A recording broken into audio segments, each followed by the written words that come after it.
Si Lin Jo ay nakatayo sa cafeteria, nanunood ng kaunting tsaa na kalmado. Tinakpan ng boses ng host ang ingay ng mga usapan at ang coffee machine. Nagbabala ang mga siyentipiko tungkol sa isang bihirang pagtunaw ng mga polar ice cap.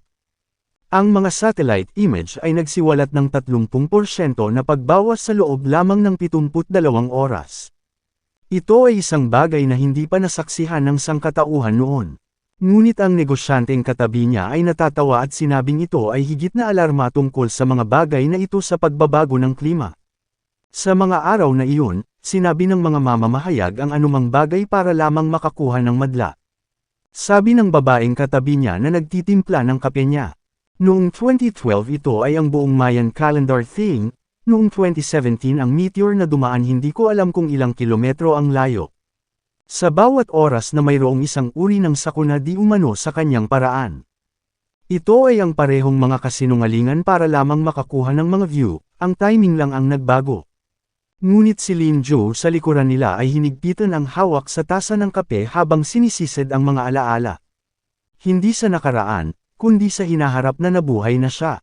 Isang kinabukasan kung saan ang parehong mga tinig na nagdududa sa lahat ng ito ay naging mga hiyawan ng kawalan ng pag-asa. Walang pakialam, sinabi niya sa kanila na mas mabuting mag-ingat sila. Ang mundo ay maaaring mahulog sa kaguluhan ng mas mabilis kaysa sa kanilang naisip. Iginala ng negosyante ang kanyang mga mata sa pag-aakalang tulala talaga ang bata. At ang isa pang babae sa gilid sa ibabaw ng kanyang salamin ay nagtatanong kung talagang naniniwala siya sa kalokohang apocalypse na iyon. At sinabing ang cute pa nga kung gaano siya ka-innocent. Ngunit ang mga alaala ng ating pangunahing tauhan ay napupunta sa unang araw, nang bumahaw ang tubig sa mga lansangan ng Shanghai.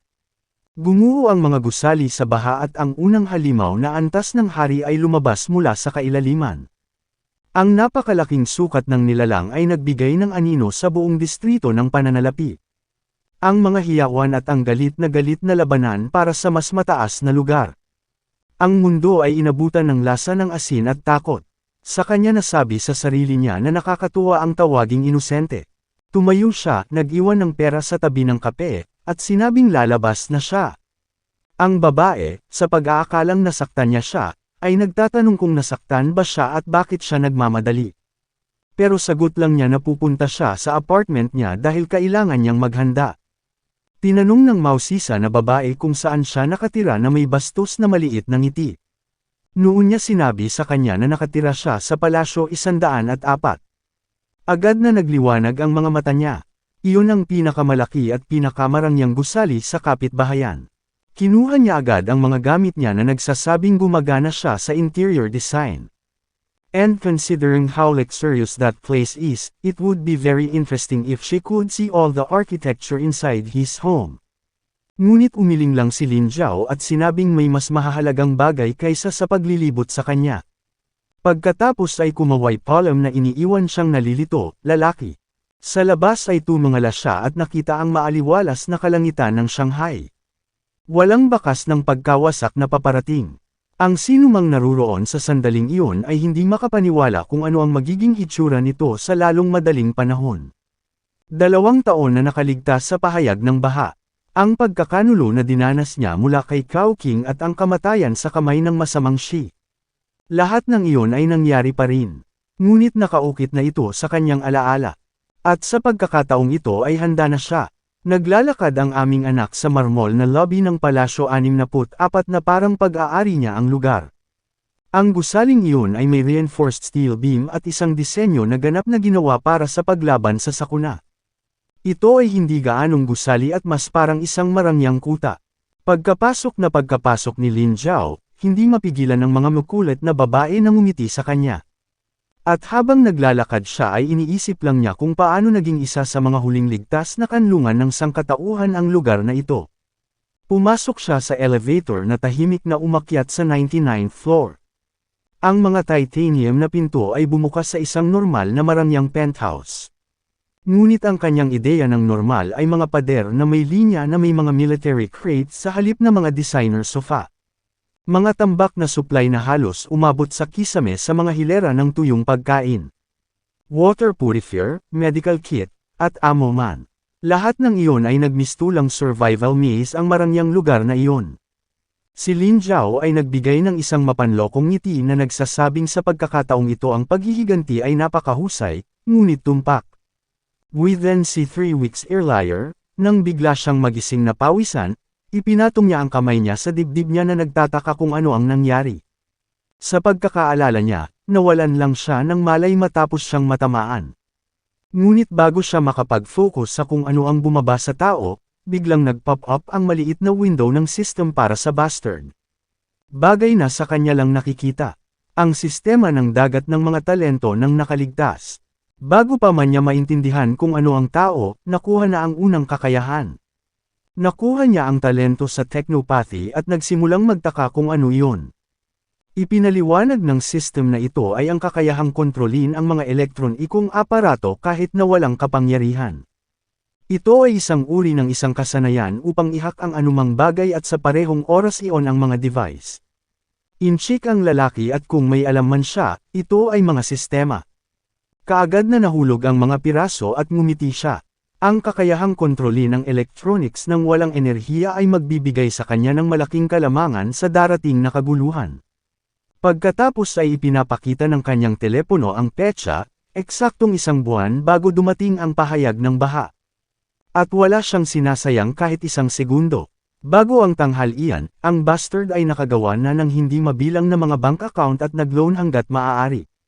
Hindi lang siya nagpautang sa ilalim ng kanyang pangalan, kundi pati na rin kay Zhao Qing, ang kanyang magiging kasintahan na nagtaksil sa kanya.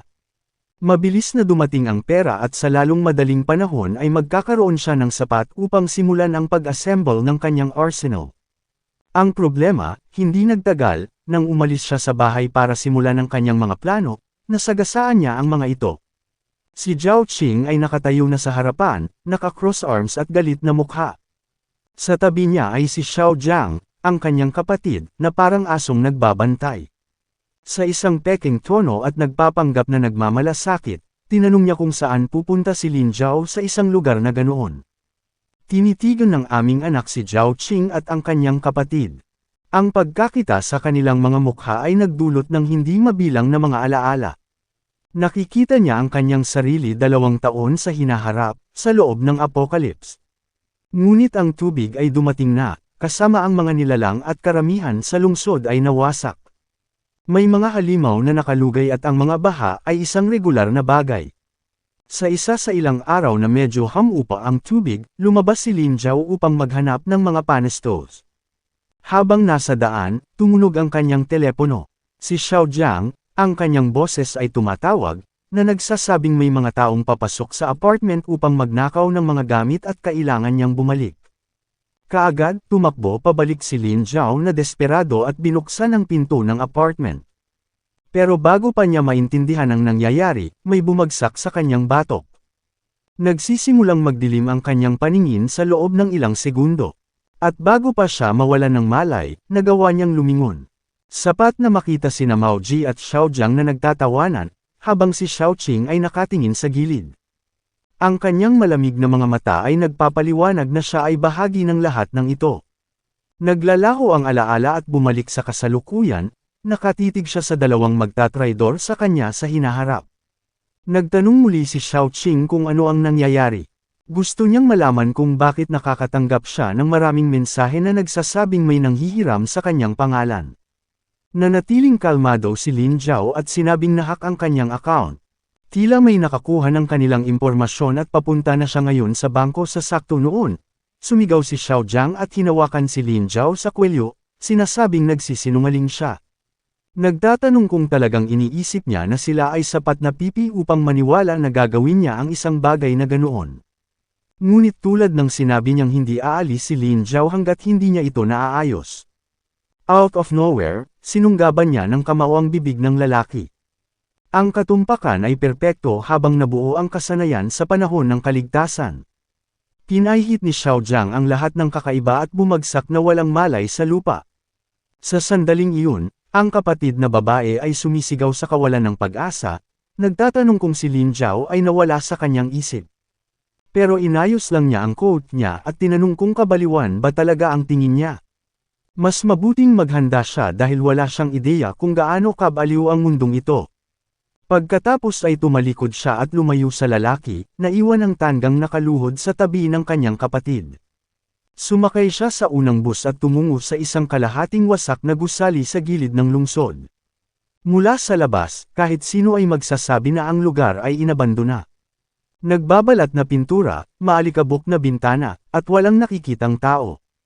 Kapag lumakad siya papunta sa pinto, kumakatok ng 3 beses, huminto, at pagkatapos ay kumatok ng 2 beses pa. Siyempre alam niya kung paano makarating sa black market. Biglang may bumukas sa pinto at may nagtatanong lang ng code. Sinabi lang ni Lin Zhao na nakita niya ang Azure Dragon. Sa pamamagitan nito, bumukas ang pinto, at sa loob, nakahanay ang mga sandata sa dingding. Gayunpaman, hindi sinusubukan ng aming anak na makatawag ng pansin dahil kababalik lang niya. Pumili siya ng isang simpleng pistola.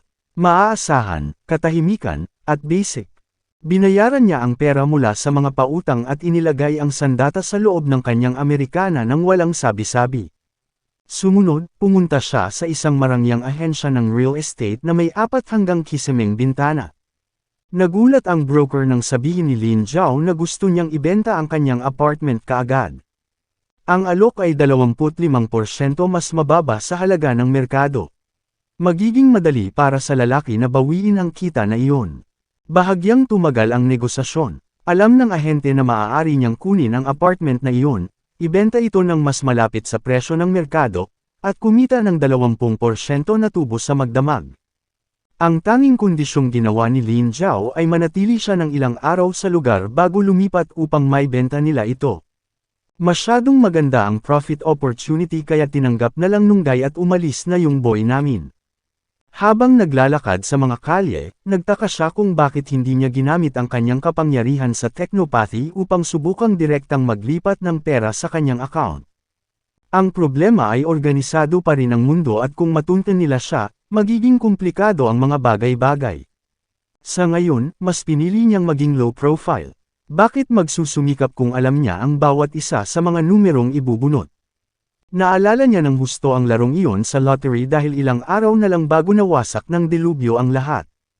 Kaya tumungo siya sa isang lottery store. Malinaw, pinunan niya ito ng labis na kumpiyansa at ang clerk ay nakakahanap pa nga ito ng medyo kakaiba, ngunit walang sinabi. On the way back, mararamdaman mo na may nakatingin sa kanya mula sa malayo. Nagmamasid lang ang 2 lalaking nakamaskara sa maitim na damit. Sigurado siyang gun sila, taga Xiaojing man o kay Mao Zedong. Kahit na hindi sila mga baguhan, ang kanyang mga pandama ay masyadong matalas para doon. Nakauwi siya ng ligtas, ngunit ngayon alam niyang binabantayan siya. Kinaumagahan, tumawag si Lin Zhao sa isang tiyak na numero habang ang kanyang mga mata ay nakatutok sa TV kung saan pinag-uusapan nila ang tungkol sa pagtunaw ng mga takip ng yelo. Kinuha ng tao at kaagad niyang sinabi na gusto niyang umarkila ng storage unit sa Jinling Street. Ang higanting iyon malapit sa Palas 104 at kailangan niya ito para sa araw na ito. Nagpasya ang lalaki na magtapon ng mataas na presyo na magdadala sa sinumang mag-alinlangan, ngunit sinabi lang ni Lin Zhao na ililipat niya ang pera dahil gusto niya ng access ngayon. Kasabay nito, ibinaba niya ang tawag, kinuha ang kanyang laptop, at nagsimulang bumili ng iba't ibang mga gamit. Mga delat ang produkto, tuyong pagkain, kagamitang pangmilitar, at isang filter ng tubig. Kailangan niya ng mga item na may shelf life na mga taon, hindi buwan, at gaya ng dati, nagbabayad siya ng dagdag para sa agarang paghahatid. Ngunit paglabas niya ng bahay, ang 2 lalaki ay muling pinapanood si Lin Zhao na sumakay sa isang taxi. Ang isa sa kanila ay nagdadalamati sa telepono na kakaalis lang ng bata. Sa kabilang dulo, inutusan sila ni Xiaojing na sundan siya at huwag mawala sa pagkakataong ito. Kaya't nakabuntot sila sa kanya hanggang sa pang-industriya na distrito at nakita siyang nag-unlock ng isang napakalaking bodega. Patuloy na dumarating ang mga truck, naglalabas ng mga tambak na supply. Ang araw ay mahaba at sa gabi ang mga goons ay tumatawag at nagsasabi kay Xiaojing na nahanap na nila ang itago ng bata. Nag-iipon siya ng 2 toneladang pagkain. Kakaiba, marami rin ang mga bagay na militar. Kaagad, sinabihan sila ni Xiaojing na pumasok sa lugar at alamin kung ano ang kanyang ginagawa. Sabi ng mga lalaki, okay, pero mas sulit ang sweldo sa pagkakataong ito. Pagsapit ng gabi, pumapasok sila sa isa sa mga gilid na pinto. Pagkapasok pa lang nila sa loob, nakita nila ang mga hilera at hanay na puno ng mga supply. Ang isa sa kanila ay bumubulong na mayroong sapat na pagkain dito para sa mga huling taon at taon. Ang isa pa ay tumingin at nakakita ng mga medical na kit, isang filter, at agad na nagpasya na tawagan si Xiaojing. Kinuha niya ang unang singsing, nakikinig sa kanilang sinasabi, at sinabihan na silang sunugin ang lahat. Ang mga lalaki ay nagsasabi lamang, naiintindihan at kumuha ng gasolina, na nagbubuhos ng likido sa lahat ng dako. Ang hindi nila napansin, mula sa pagpasok nila sa loob, may mga kamera na nagre-record ng lahat. At sa apartment, nagring ang telepono ni Lin Zhao na may mensahe. Alerto sa pagsalakay. Mahinahon niyang isinuot ang natahimik na pistola sa kanyang Amerikana at lumabas. Tahimik ang bodega nang pumasok siya sa isa sa mga sikretong pintuan. Hindi napapansin at tahimik, madali siyang lumapit. Ang mga taon ng kaligtasan kung saan ang ingay ay nangangahulugan ng kamatayan ay nagturo sa kanya na maging lubhang maingat. Ang una, kawawang tao, ay hindi alam kung ano ang tumama sa kanya, tao. Ang isang natahimik na shot ay napigilan. Ang pangalawa ay lumingon nang bumagsak ang katawan. Ngunit naroon na rin si Lin Zhao, lalaki. 2 shot pa at tapos na. Ang mga mahihirap na lalaki ay hindi man lang nabigyan ng pagkakataon. Kinaladkad lang sila ng aming anak sa likod ng bodega at naghukay ng butas, itinapon, tinakpan ng dumi, at nilagyan ito ng tarp. Unang bumauhaw ang lugar na iyon nang tumaas ang tubig. Walang sino man ang makakahanap ng lugar na ito. Nang sumunod na linggo, napuno na lang ang bodega. Tuwing umaga, maagang nagpapakita si Lin Zhao upang magsanay. Panatili niyang hubog ang katawan dahil alam niya ang darating. Samantala, pabalik-balik si Xiaojing sa loob ng apartment, gustong malaman kung saan nagpunta ang mga bastos na iyon.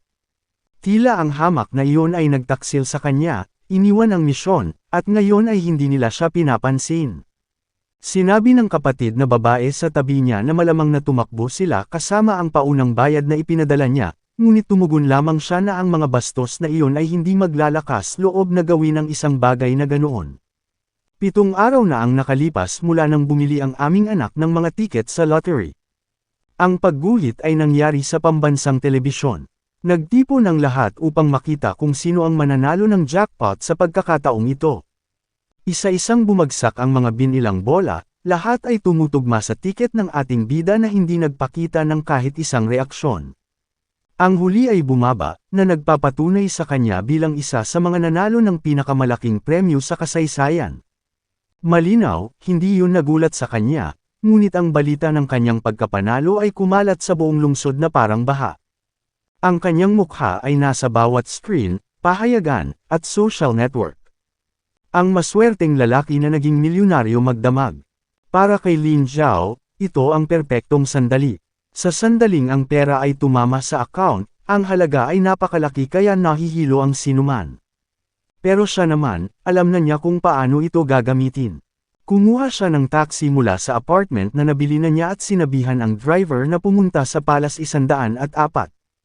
Ngunit sa pag-alis niya ng bahay, isa pang taxi ang sumanib sa trapiko sa likuran, na nakabuntot sa kanya. Si Xiaojing, halatang nakabuntot na, lalaki. Nalaman niyang ang bastard ay ang bagong milyonaryo. Walang paraan na hahayaan niya itong makatakas ng ganoon lang. Mula sa malayo, kita muna ang gusali, ang salamin na harapan ay kumikinang sa sikat ng araw ng Marangyang Kuta. Ang pinaka-prestihiyosong skyscraper sa Shanghai. At sa lalong madaling panahon, ito ang magiging base niya hindi lang para makaligtas sa apocalypse, kundi para makaganti rin. Pagkapasok niya sa lobby, dumiretso siya sa front desk at sinabing gusto niyang makausap si Liu Mailin tungkol sa binili. Medyo nalilito ang receptionist, nagtatanong kung may appointment ba siya. Sinasabi lang ng aming anak na hindi, ngunit tiyak na gusto niyang kausapin siya, dahil narito siya upang bilhin ang ika-79 na palapag, pagkatapos na lumitaw ang tinatawag na Milan, lalaki. Lahat ng negosyante at propesyonal, lumapit siya sa aming anak at binabati siya. sinabing narinig niya ang swerte niyang nanalo sa loto at gustong malaman kung paano siya matutulungan ng Palas 104. Sinabi ni Lin Xiao na diretso siya sa punto. Gusto niyang bilhin ang buong 99th floor. Gulat na gulat ang kawawa, pero hindi niya talaga mapagdududahan ang lalaki. Nanalo siya sa loto, kaya sinabi niya na sumama sa kanya sa opisina. Ngunit sa daan, lalaki, nakita ni Lin Xiao si Xiao Jing na papasok sa lobby. Ang batang babae ay nangangaso sa kanya tulad ng isang lawin, tumitingin sa gilid. And obviously, in a few seconds, she shout his name. Ang tuso ay nag-teleport ng lalaki sa flirt mode, hinawakan ang kanyang braso at nagpapanggap na parang walang nangyari noong araw na iyon sa pintuan ng apartment. Sinabi niya na hinahanap niya siya kung saan-saan, at kaagad na ipinakilala ang sarili kay Mylene bilang kasintahan ni Lin Xiao. Sinabi lang ni Mylene na nauunawaan niya, at pagkatapos ay sasabihin nilang maaari nilang simulan ang pagtalakay sa mga presyo. Ngunit hamarang lang siya at sinabing magbabayad siya ng 20% sa itaas ng buong presyo. Ang tanging kondisyon na mayroon siya ay makakakuha siya ng akses sa lugar sa loob ng higit sa 1 linggo. Nagulat si Mylene at mukhang nalilito. Kumbaga, handa niyang gastusin ang halos buong premyo para lang makuha ang floor na iyon. Iniisip niya na ang lalaki ay tanga. Maliwanag, wala siyang karanasan sa pera at gusto lang gumastos gayunpaman.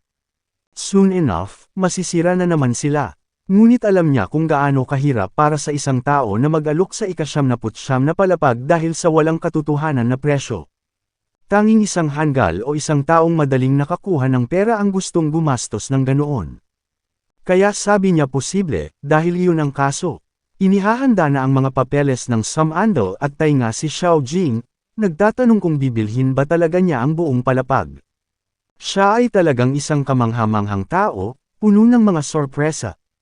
Palagi niyang iniisip na medyo conservative siya pagdating sa paggastos. Lumingon si Lin Xiao sa kanya at sinabing, nagbabago ang mga tao. Napirmahan ang kontrata at ang unang bahagi ng halagang inilipat.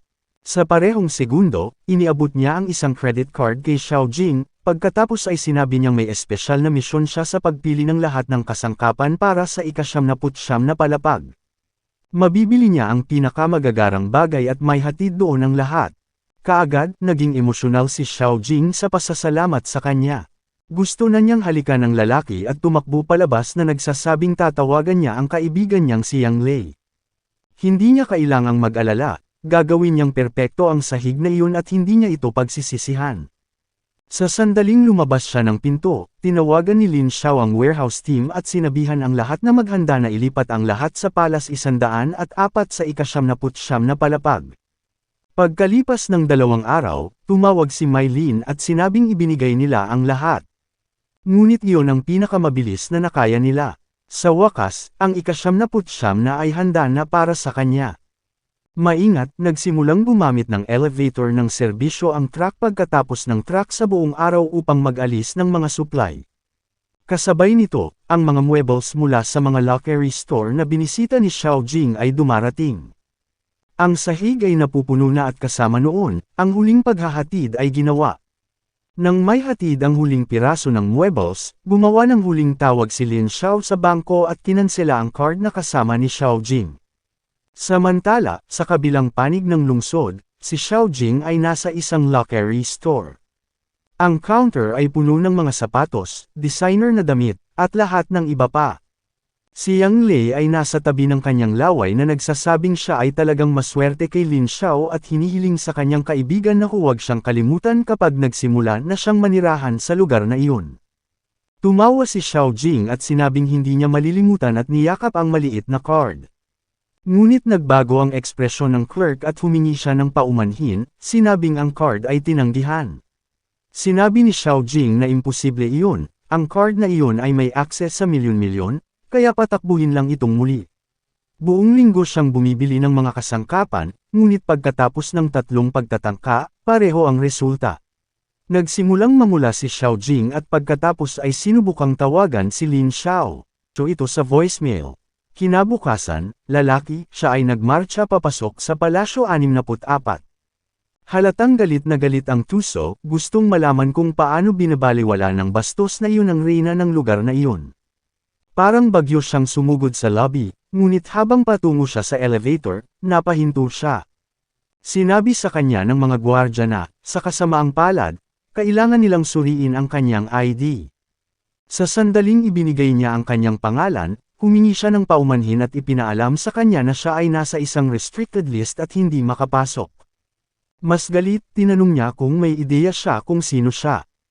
Siya ang kasintahan ng may-ari ng ika-79 na palapag, si Lin Zhao. Sumagot ang guard na ginagawa lang niya ang kanyang trabaho. Bukod dito, si Mr. Lin Zhao mismo ang humiling na wala siyang access. Ang kawawang bagay ay sisabog na sa galit.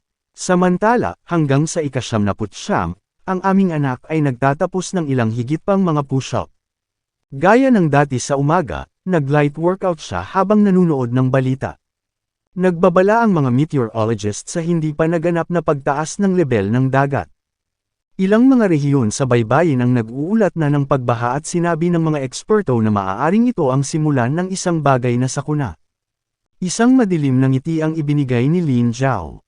Naglakad siya patungo sa malawak na bintana at tumingin sa maaraw na Shanghai. Maganda at payapa ang lugar, at sinabi niyang mas mag-enjoy ang mga tao habang tumatagal ang kalmado. Sa kabilang panig ng lungsod, dumating si Xiaoqing sa apartment na galit sa kanyang kapatid, sinabing pinahiya siya ni Bastard. Siya ay lubos na napahiya, nakatayo doon kasama ang lahat ng mga shopping bag at isa pang uri ng kahihiyan sa gusali. Si Jing, nakahiga sa sopa at nagkakamot ng baba, sinabi na iba na si Bastard ngayon. Hindi siya ang parehong tanga na nakuha niya sa pagkuha lamang ng apartment na nakuha niya mula sa kanyang ama. Sinabi ni Xiaoqing na hindi na mahalaga ang unang apartment. Ngayon siya ang magiging daan nila sa kayamanan pagkatapos manalo sa lottery. Nakahiga si Yang Li sa armchair, sinasabing siya ay nasa lahat ng dako. Mula noong bagay sa lottery, sinimulan na siyang tawagin ng mga tao na Lucky Dragon ng Shanghai. Nagbago ang ekspresyon ni Jing. Sinabi niya na kailangan nilang kumilos ng mas mabilis sa isang plano. Kung magdadalawang isip sila o maghinala, mawawalan sila ng tanging pagkakataon. Tinanong ni Xiaoqing kung ano ang kanilang gagawin noon. Ngumiti siya at sinabing si Mao Zedong ay malamang na may ilang mga contact sa either he'd be won over by Xiaoqing, or they'd have to give a different kind of welcome to this dragon. Nang gabing iyon, dumating ang isang itim at gintong sobre para kay Lin Zhao. Ang kanyang presensya ay hiniling sa taunang elite gala ng Shanghai, na ginanap sa Palace 64. Isang malaking party sa 7 p.m. sa lobby. Nakakatawa siya kung paano naging perpekto ang timing. Nang gabing iyon ay ang unang baha ay tatama sa Shanghai. Maaaring magandang pagkakataon iyon para makita kung sino ang pupunta sa gusaling ito at kung paano magsisimula ang lahat. Kailangan niyang bantayan kung sino ang may mga mapagkukunan at marahil mga kakayahan na maaaring gumawa ng pagbabago. Sa mga araw bago ang kaganapan, patuloy niyang pinatindi ang kanyang pagsasanay at nagsimulang mapansin na ang kanyang katawan ay tumutugon ng mas mabilis kaysa sa karaniwan. Ang mga kalamnan na tumagal ng ilang buwan upang bumuo ay lumalabas na ngayon sa mga araw. Marahil ito ay isang uri ng reincarnation advantage, ngunit wala siyang ideya. Samantala, nag-install siya ng hindi mabilang na mga motion sensor, pinalakas ang mga pinto, in-upgrade ang surveillance system gamit ang artificial intelligence at kahit ilang fully charged na generator para sa anumang darating. Noong gabi ng party, tiningnan niya ang sarili sa salamin at nakita niyang naaninag ng bata na wala na ang katulad na namatay sa kamay ni Mao Zedong. With that, tumungo siya sa elevator. Ang biyahe mula ika-79 hanggang sa unang palapag ay kasing haba ng impyerno. Pagdating niya sa lobby, bumukas ang pinto at sinalubong siya ng background music at mga pag-uusap. Ang marangyang lugar ay nagniningning kasama ang lahat ng mga piling tao ng Shanghai. Nagtataka ang mga matang nakatingin sa kanya. Alam ng lahat na siya ang taong nanalo sa loto. Yung tipong bagong mayaman na sobrang sikat. Nag-aalok ang isang waitress ng champagne, kinuha niya ito at nanatili sa sulok, binabantayan ang lahat. Mula sa malayo, nakikita niya ang pinakamasama. Shen Mina, ang Olympic shooting medalist. Ang kanyang mukha ay nasa hindi mabilang na mga patalastas bago ang baha. Narinig niya ang tungkol sa iba, tila wala siyang pakialam sa pagdating niya doon. Mula sa maliit na jacket at bota, malinaw na wala siyang pakialam sa kagandahang asal at wala doon para makihalubilo. Naaalala ni Lin Zhao na nakabangga siya minsan sa simula ng sakuna. Ang dead on aim niya at ito ay nagligtas sa isang beses, ngunit hindi sila nag-usap. Malapit sa pasukan, tahimik na pumasok sina Xiaoqing at Yang Lei. Ang tuso ay palaging may radar na tao at agad na nakita ang aming anak. Tumawid siya sa lobby na nakangiti na parang walang nangyari. Lumapit muli at umupo sa upuan ni Lin Zhao nang hindi nagtatanong at bumaba na ng He Handsome. Sumandal siya, inilalagay ang lahat ng kanyang nakuha at sinabing sinusubukan niyang makipag-usap sa kanya ng ilang araw. Anong nangyayari? Gayunpaman, si Lin Zhao ay hindi tumitingin sa kanyang lalaki. Itinaas lang niya ang baso at tahimik na umiinom. Sinasabi niya sa kanya na itigil ang pagiging uto at huwag kumilos ng ganoon. Nagsimulang itakbo ang kamay nito sa kanya at tinanong kung ano ang nangyari. May ginawa ba siya? Kung ginawa niya, gusto na niyang humingi ng tawad. Kailangan niyang intindihin na hindi niya ito kayang baliwalain ng ganoon, kung hindi, namimiss siya nito ng sobra. Ngunit lalaki, hindi umimik si Lin Zhao at patuloy na nakatitig sa mga tao na para bang wala siya. Biglang naglaho ang ngiti ni Xiaoqing. Siya pagkatapos ay nagsimulang sumigaw, nagtatanong kung talagang hindi niya siya papansinin ng ganoon pagkatapos ng lahat ng oras na magkasama sila. Nang makitang hindi pa rin siya sumasagot, binato niya ang kanyang champagne. Tumama ito sa mesa at nabasag. Ang ingay ay agad na nagpatahimik sa buong party at lahat ay napatingin sa lalaki. Maging si Chen Maina, na nasa kanyang sulok, ay nakabantay sa kaguluhan. Sa kabilang panig ng bulwagan, ang isinumpang matabang lalaki ay natigilan sa kalagitnaan ng pag-uusap, na iginuhit ng tunog.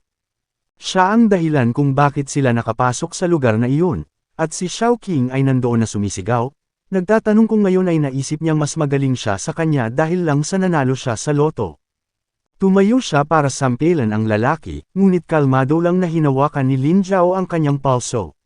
Sinabi niya sa kanya na palayain ang sinasabing inaatake niya ang isang babae, habang si Mao Zedong ay nagtutulak sa mga taong galit na galit.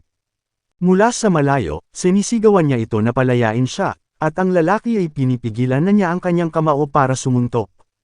Binitawan ni Lin Zhao si Xiaoqing at Sumandal, at dahil doon, walang nataman kundi hangin ang suntok ng tanga.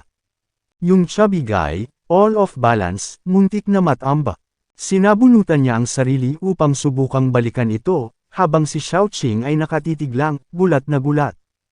Out of nowhere, si Lin Zhao ay hindi lang mayaman, ngayon alam na niya kung paano lumaban.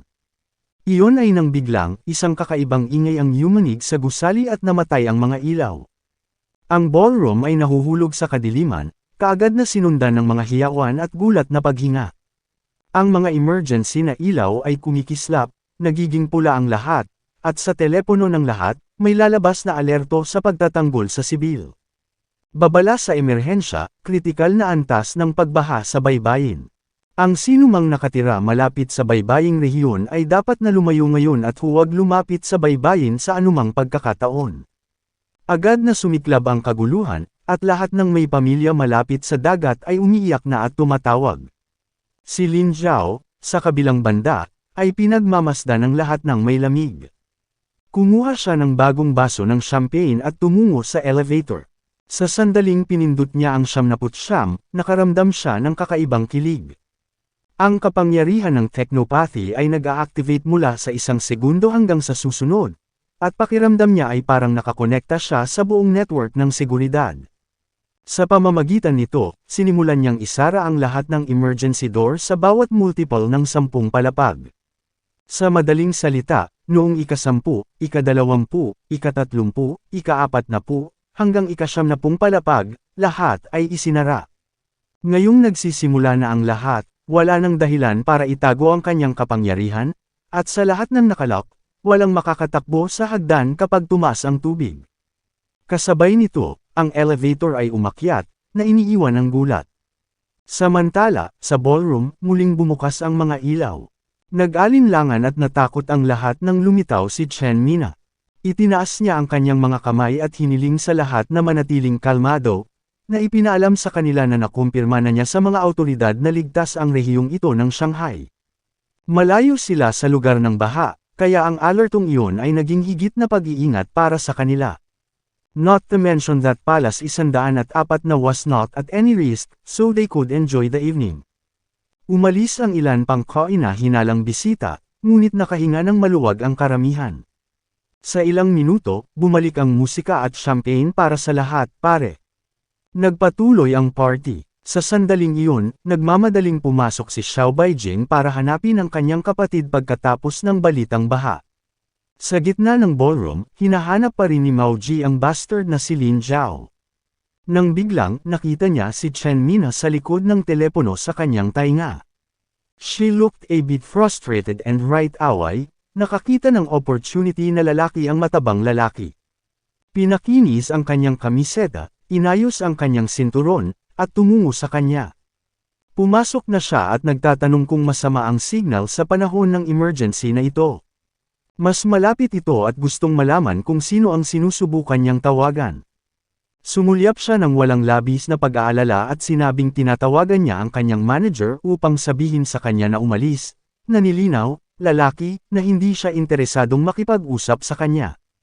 Ngunit ipinakilala ng taong matabang ang kanyang sarili bilang Mao Ji, at pagmamayari niya ang kalahati ng mga negosyo sa rehiyon ng Pudong. Narinig na ba niya ang Red Sea Group? Hindi siya pinansin ni Chen Mina, at pinilit niyang ngumiti. Bigla niyang inagaw ang phone sa kamay niya. Galit na hinihingi niya ito pabalik, ngunit sinabi niyang sinusubukan lang niyang tiyakin na makakakuha siya ng kaunti sa kanyang atensyon. Habang naglalaro sa telepono, sinabi niya na hindi araw-araw ay nakakasagap ka ng Olympic medalist. Narinig niyang kamangha-mangha ang kanyang pagganap at nasasabik siyang makita ito, ngunit iniunat lang ni Chen Mina ang kanyang kamay at sinabihan siyang ibalik ito ngayon. Si Mao Ji, gayunpaman, ay nagpapatuloy na parang walang sinabi, na ipinapaliwanag na sa kanyang hanay ng trabaho, ang mga bagay ay medyo naiiba. Kilala niya ang lahat ng uri ng tao, politiko, celebrity, maging ang iba pang mga atleta. Siya ay sumandal at nagdadalamati sa kanya na mabuti para sa kanya na malaman na sa isang lungsod na tulad nito, kung saan siya nagpapatakbo ng mga bagay, maaari siyang mawala. Si Chen Mina, gayunpaman, ay nais lamang na ibalik ang kanyang sampe na telepono. Samantala, sa ika-79 na palapag, si Lin Zhou ay nakarelax sa kanyang armchair, may hawak na champagne, nakatingin sa labas ng malawak na bintana. Sa abot tanaw ng lungsod, nagsimula na ang mga unang palatandaan ng sakuna. Malayo kung saan dapat ay isang maaliwalas na kalangitan, isang madilim na linya ng tubig ang umaasenso sa Shanghai. Alam niyang lalamunan na ang lahat. Habang 79 na palapag sa ibaba, ang party ay nagkagulo. Lahat ay lasing na, nadadapa, at nagsisigawan. Isang nasa katanghaliang gulang na negosyante ang lumabas, hawak ang telepono, na nagsasabing aalis siya. Lumabas siya sa Palace 64 na may malamig na simoy ng hangin na tumatama sa kanyang mukha. Sa sobrang kalasinggan niya ay hindi na siya makalakad ng diretsyo, ngunit mabilis na dumating ang taxi. Gayunpaman, pagbukas pa lang niya ng pinto ay may narinig siyang kakaibang tunog. Tubig. Pagtingin sa gilid, isang napakalaking alon ang lumiliko sa kanto. Pinara ang taxi at ang sasakyan ay nasa ibabaw mismo ng manman. Wala man lang siyang oras para sumigaw pero nilamon na lang ng tubig ang lahat. Muling yumanig ang gusali dahil sa impact, at sa lobby, ang mga chandelier ay umindayog at bumagsak sa sahig. Mga tipak ng salamin sa lahat ng dako, at muling namatay ang mga ilaw. Bumukas ang mga emergency lights, pinaliguan ang lahat ng kulay pula. Nagsimulang pumasok ang tubig, pinaikot ang mga pinto at nabasag ang salamin. Sa ilang segundo, basang-basa na ang mga paa ng lahat. Agad na sumigaw si Letterman at sinabihan ang lahat na tumakbo sa emergency stairs, nagbabala na ang priority ay makapunta sa mas matataas na palapag. Kaagad, napalitan ng takot, at ang lahat ay nagtutulak at nadulas, sinusubukang umakyat. Humiwalay si Chen Mina kay Mao Ji at tumakbo papuntang elevator. Pinindot niya ang button, ngunit wala siyang naririnig na anumang bagay na gumagalaw. Malinaw, hindi ito gumagana. Tumalikod siya para pumunta sa emergency stairs na lalaki, ngunit out of nowhere, lumitaw si Mao Zi, hinayla siya, at inihagis siya sa lupa. Nang hindi man lang lumingon, binuksan niya ang pinto sa unahan at tumakbo paakyat sa hagdan. Samantala, noong ika-79, pinanood ni Lin Zhao ang lahat sa pamamagitan ng mga kamera. Ang lobby ay ganap na kaguluhan. Si Mao Zi ang unang nakarating sa hagdan, ngunit mabilis na tumaas ang tubig. Napansin niya sa isa sa mga screen sa emergency exit, kung saan nasa sahig si Chen Mina matapos ihagis ni Mao Zi. Ang gulat ay patuloy na kumalat habang ang lahat ay natitised at nahulog. Pinilit ni Payo Ching na dumaan at hinawakan ang braso ng kapatid para makaalis sila. Sinabi niya sa kanya na tumakbo, hinayla siya, sinabi na kailangan nilang umakyat. Ngunit nang makarating sila sa pinto, nakita ni Xiaoqing si Chen Mina na nakaluhod sa sahig. Pilit pa ring bumangon ang kawawang babae.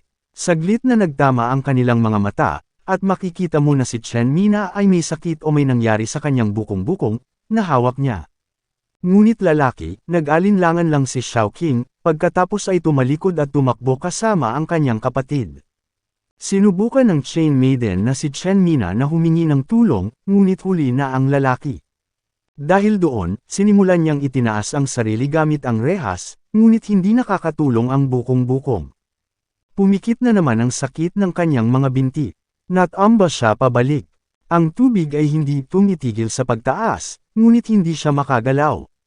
Sa malayo, ganap na hindi pinansin ni Xiaoqing at Jiang ang kanyang pag-iyak at patuloy na umaakyat. Noon ay lumitaw si Liu Mailin kasama ang isa sa mga huling grupo ng mga bisita at nagsimulang pangunahan ang lahat sa hagdan. Huminto siya nang makita niya si Chen Mina, tinawag siya, at tumakbo at tinanong kung kaya niyang maglakad. Si Chen Mina ay umiiling, nagngangalit ang kanyang mga ngipin, sinabi na sa kasamaang palad, na pilipit niya ang kanyang bukong-bukong. At pagkatapos ay si Liu Mailin, lalaki, nang walang pag-aalinlangan, itinapon siya sa kanyang balikat at sinabihan siyang sumando. Sabay silang aakyat. Sa pamamagitan nito, nagsimulang umakyat ang dalawa sa lalaki, at bawat hakbang ay isang labanan sa babaeng iyon at sa kanyang busted na bukong-bukong. Pareho na silang nagyayelo, malamang na mataas na ang tubig doon. Napakapit ng mahigpit si Chen Mina sa balikat ni Liu Mailin habang ang kabilang kamay naman ay nakakapit sa rehas na lalaki. Sa ikalimang palapag, naging malinaw na ang tubig ay hindi na tumataas. Sa wakas, tuluyan nang naiwan ng anim ang pagbaha. Sila ay pagod, basang-basa, ngunit hindi bababa sa ligtas, sa ngayon. At sa bawat palapag na kanilang inakyat, parami ng parami ang mga taong sumusulpot. Pumasok si Mao Zed sa ballroom sa ika-10 palapag. Mukhang matagal na niyang kinakalampag ang emergency door, at hindi ito bumukas kahit anong mangyari. Ang chubby na lalaki ay basang-basa sa tubig at pawis, cursing that damn door he had kicked.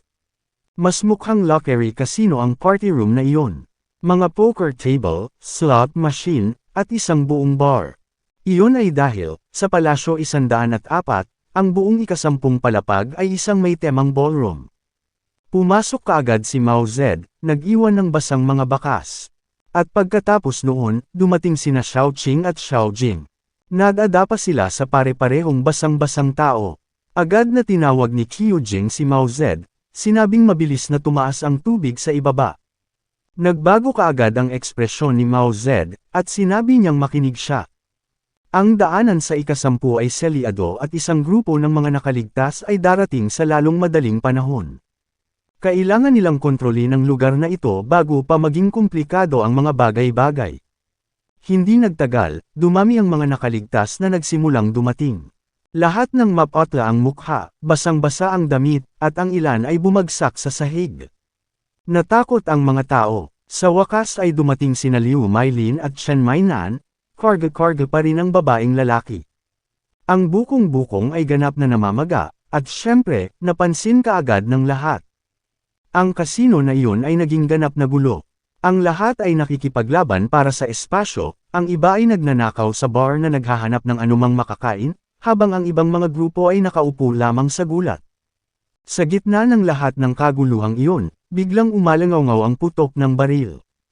Natigilan ang lahat. Pagkatapos ay nakita nila si Mao Zed na nakatayo sa ibabaw ng isang poker table, na may nakatutok na baril sa kisame. Siya ay sumigaw, sinabi sa lahat na magbayad ng pansin, at inihayag na mula ngayon, siya ang namamahala dito. Kailangan nila ng pagkain, tubig, gamot, at anumang bagay na mahahanap nila. Mas mabuting magsimula na silang bumuo ng mga grupo at magtungo sa mga sahig na hindi pa bumabaha bago tumaas ang tubig. Bigla siyang gumamit ng pekeng maliit na ngiti at sinabihan silang huwag mag-alala. Siyempre, hahatiin nila ang lahat ng pantay-pantay. Kinailangan lang nilang maghintay sa buong gabi, dahil bukas ay malamang na bumaba ang tubig, at lahat ay lalabas na buhay at maayos. Ngunit ang isa pang executive, basang-basa at tumatawa, ay nagsabi sa matabang lalaki na kunin ito mismo, na gustong malaman kung sino ang nagsabing siya ay hari ngayon. Bala sa ulo, pare. Sa sandaling iyon, pinatay ni Mao Zed ang una. Naghiyawan ang lahat sa gulat, ngunit tumahimik silang lahat sa sandaling itutok niya muli ang baril sa lahat, nagtatanong kung sino ang gustong malaman kung siya ang hari. Obviously, walang sumasagot. Sinasabi lang niya na kung ganoon ang kaso, mas mabuting magpatuloy sila at magsimulang bumuo ng mga grupo upang makakuha ng mga supply. Lahat ay tumatakbo upang sumunod. Tama, takot na gumagalaw sa bawat hakbang. Sa isang sulok, nakahanap si Mylene ng first aid kit sa likod ng bar at inaalagaan niya ang bukong-bukong ni Chen Mina. Nagngangalit ang kanyang mga ngipin, nagpasalamat siya sa kanya habang hinihigpitan ni Mylene ang bendahe. Nagtitipon ang mga nakaligtas, nanginginig ang lahat, nakatatak ang takot sa kanilang mga mukha, habang si Mao Zed ay nakaupo sa armchair na parang hari ng lugar. Nanunood lang habang bumabalik ang mga grupong bumaba. May bitbit na mga bote at bote ng mga supply, merienda mula sa mga makina, kumot mula sa mga suit, lahat ay nakalagay sa kanyang paanan.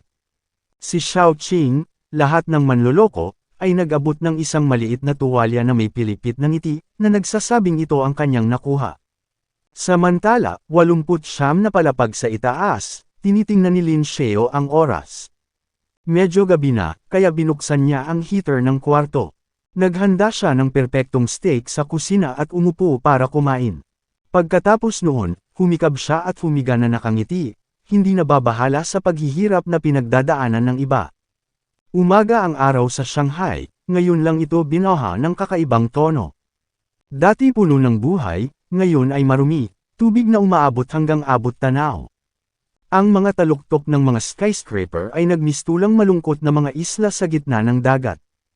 Isang lalaki ang kumapit sa isang lumulutang na lalaki sa billboard.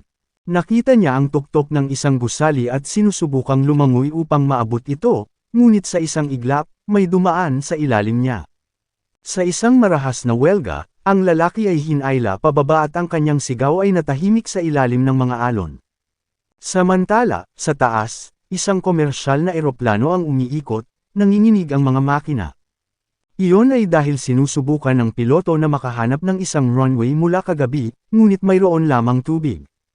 Ubos na ang gasolina. Nang walang mga pagpipilian, sinubukan niya ang isang imposibleng landing sa rooftop ng isa sa ilang mga gusali na nasa ibabaw pa rin ng tubig. Malinaw, ito ay isang kabuoang pagkabigo at ang eroplano ay lumubog habang ang pagsabog ay nagpadala ng tubig na lumilipad sa up noong ika-79. Si Lin Zhao ay naginat habang ang sikat ng araw ay dumaan sa mga kurtina. Pagkatapos ng mainit na shower, nagtimpla siya ng kape at ilang itlog. Mahinahong kumakain habang nanunood ng balitang baha sa kanyang tablet. Pagkatapos ng almusal, lumipat siya sa kanyang hanay ng mga push-up, mahinahong binibilang ang bawat isa. 89 na palapag sa ibaba, ang mga nakaligtas ay nagsiksikan sa takot at lamig. Malapit sa mga vending machine, isang lalaki ang namigay ng mga huling bahagi ng merienda at inihayag na sa kasamaang palad, iyon lang. Wala nang pagkain sa lugar na iyon. Ang gulat ng sandali ay nahawahan ng lahat. Malinaw, si Mao Zedong ang nag-iingat ng karamihan sa mga panestos para sa kanyang sarili. Sa sandaling iyon, nakatayo siya sa pintuan ng isang VIP suite, nakatitig kay Chen Mina na natutulog sa kama. Detalyadong tiningnan niya ang katawan nito, at nang mapansin niyang walang nakatingin, dahan-dahan niyang isinara ang pinto at pumasok. Sa sandaling siya ay gumawa ng kanyang mga unang hakbang, siya ay nagising na nagulat at sumakay sa headboard, na nagtatanong sa isang gulat na boses kung ano ang kanyang ginagawa doon. Mahinahong sinabi ni Mao Zedong na nandoon siya para alagaan ang kanilang VIP na bisita, ang nag-iisang tao na hindi na kailangan pang mang-alap ng mga mapagkukunan. Dahil doon, hinawakan niya ang bukong-bukong niya, dahilan para mapasigaw siya sa sakit. Sinabi niya sa kanya na bumitaw, sinusubukang sipain siya sa tiyan gamit ang kanyang kabilang binti, ngunit hinubad lang nito ang kanyang Amerikana, sinabihan siyang tumahimik dahil walang tutulong sa kanya sa lugar na ito. Masyadong abala ang lahat sa pagsisikap na mabuhay. Sinimulan niyang haborin ang kanyang kamiseta habang siya ay sumisigaw, ngunit kakaiba, may iba pang mga hiyawan sa pasilyo, na pinipigilan ang lahat. Biglang bumukas ang pinto at pumasok si Zhou Jing na mapotla, sinabing kailangan na nilang umalis doon ngayon. May kakaiba sa hallway na iyon, mukhang halimaw. Sinabi ng ilang nakaligtas na nakita nila ito na umaakyat mula sa baha na hagdan. Kaagad, binitawan ni Mao Zedong si Chen Maina at sinugod si Zhou Jing upang tingnan ang pasilyo. Sa sandaling iyon, nakita niya ang kakaibang halimaw, isang uri ng isda ng tao na may berdeng balat, matatalas ng ngipin, at hiwa ang mga pupil. Nagpapanik ang lahat, sinusubukang magtago, habang marami na ang paralisado. Nagsimulang laminggalinga si Mao Zedong sa paligid, naghahanap ng paraan para makatakas. Kaagad, nakita niya ang isang matandang nanlamig sa takot. Lalaki, at sa isang galaw, hinawakan niya ang lalaki at itinapon patungo sa nilalang, na nagsasabing, "Heto, kainin mo ito." Agad na inatake ng nilalang na mukhang gutom na ang pinakamadaling puntirya. Habang abala ang halimaw, tumakbo si Mao Zedong sa nakakandadong pinto patungo sa itaas na palapag. Isa lamang itong pangunahing bakal na pintuan ng apoy, at ngayon kailangan niyang gumawa ng desisyon. Mayroon lamang siyang 6 na bala sa baril, ngunit maaari niyang subukang gamitin ang mga ito upang mabuhay. Nang marinig ang pagsigaw ng matanda habang siya ay kinakain, at sa takot na mas maraming nilalang ang lumitaw, nagpaputok siya ng 6 na putok. Iyon ay nagsasabi sa iba pang mga lalaki sa malapit na pindutin ang pinto, at lahat ay nagsimulang pilitin ito. Ang bawat isa ay nagtulak ng sama-sama hanggang sa magbigay ang metal ng may malakas na daing. Agad na tinulak ni Mao Zedong si Zhou Jing, muntik na siyang matamba, at nagsimulang tumakbo sa hagdan. Tumingin si Zhou Jing, hindi natutuwa tungkol dito. Nakita niya si Mao Zedong na sumisigaw na sumakay at tumakbo sa unahan. Malinaw, ang alon ng mga natarantang nakaligtas ay nagsisimulang yerokan ang lahat.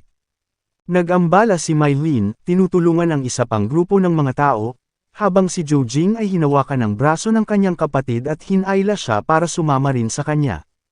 Lalaki, ang lahat ay tumatakas sa hagdan, habang naririnig ang mga ingay ng matanda na nilalamon. Si Chen Maina, gayunpaman, ay nasa suite pa rin, hawak ang kanyang nakabenda na bukong-bukong. Humagulaw sa sakit, itinulak niya ang sarili mula sa kama, ang bilis ng tibok ng puso, sinusubukang unawain kung ano ang lahat ng hiyawan, at bakit ngayon ay nagkaroon ng kabuoang katahimikan. Sa takot na baka bumalik si Mao Zedong at atakihin siya, nagpasya siyang pinakamahusay na umalis. Ngunit sa sandaling siya ay humakbang sa pasilyo, ang nakita niya ay nagpalamig sa kanyang kinatatayuan. Humigit kumulang 6 na metro ang layo, ang halimaw ay nakayuko sa katawan ng matanda, na napunit ang laman at buto na parang wala lang. Basang-basa sa dugo at tubig ang makaliskis nitong balat, nakabaon ng malalaking kuko nito sa dibdib ng biktima. Idiniin ni Chen Maina ang sarili sa pader sa tabi ng elevator, sinusubukang tahimik na tumabi. Maging ang kanyang paghinga ay kontrolado hanggang sa pinakamababa. Pilit niyang binabaliwala ang sakit sa bukong-bukong, ngunit ang hindi niya nakita ay isang ligaw na sapatos sa lupa, malamang na naiwan ng tumakas kanina. Ang isang maliit na pagkatisod ay nagpapaangat ng ulo ng nilalang. Nabasag ang katahimikan kanina, at ngayon ay nakatingin sa kanya ang halimaw na may masamang tingin. Tumayo ito at naglabas ng kakaibang tunog, parang tili na may halong dagandong, na nagpanginig sa kanya. Sinasabi lang ni Chen Maina sa sarili niya, "No way, there's no way I'm dying like this." Patuloy siyang naglalakad sa dingding, nakasandaw sa balikat, nang biglang, sinunggaban siya ng halimaw. Desperado, tumingin siya sa paligid para sa anumang bagay upang ipagtanggol ang kanyang sarili. Kumuha siya ng decorative vase mula sa isang side table na lalaki, alam niyang wala itong silbi. Ang hindi niya napansin ay habang umaatres siya sa dingding, huminto siya sa harap mismo ng lalaking elevator, at sakto namang bumukas ang mga pinto. Nagulat siya, nawalan siya ng balanse at nahulog sa loob ng cabin. Ang pag-atake ng halimaw ay bumagsak sa hangin kung saan siya ay isang segundo lamang bago. Ang mga pinto, kakaiba, nagsara ng napakabilis. Isang welga ang ginawa ng nilalang, ngunit naririnig lang niya ang alingaw-ngaw sa labas. Napaatras si Chen Maina sa loob ng elevator hanggang sa tumama siya sa dingding, ang kanyang puso ay tumitibok, nahihirapang makahinga. Hindi maintindihan kung ano ang nangyayari, nagtataka siya kung paano ito posible. Ilang oras nang nawala ng kuryente ngunit naroon pa rin siya, buhay, sa isang may ilaw na elevator na tila nagligtas sa kanyang buhay. Pagkatapos ang cabin ay nagsimulang manginig, at tumataas. Sa sobrang pagod at takot na tumayo, nanatili siya doon sa sahig, lalaki, nakatitig sa pinto, tumitibok ang kanyang bukong-bukong at tumatakbo ang kanyang isip sa mga tanong. Saan siya pupunta? Sino ang nakapagdala ng elevator sa tamang oras? At paano nagsara ng napakabilis ang pintong iyon? Nanatili ang kanyang mga mata sa panel ng lumampas na ito sa 13, 25, 40, 60. Unti-unting kumalma ang kanyang paghinga nang mawala ang panganib sa ibaba. Ngunit ngayon siya ay nagiging balisa at tensyonado. Nakatalikod sa dingding, nakadikit ang mga mata sa mga numero, lalaki. 80, 70, 75. Nagsimula ang pag-akyat ng mabagal habang papalapit ito sa ika-79 na palapag. Iniisip na may naghihintay sa kanya, tumingin siya sa paligid. Pero sa minimalist na cabin na iyon, wala. Ang elevator ay tumigil ng maayos, at ang display ay nagpakita ng 79. Sa mahinang tunog, ang mga pinto ay bumukas at sumara.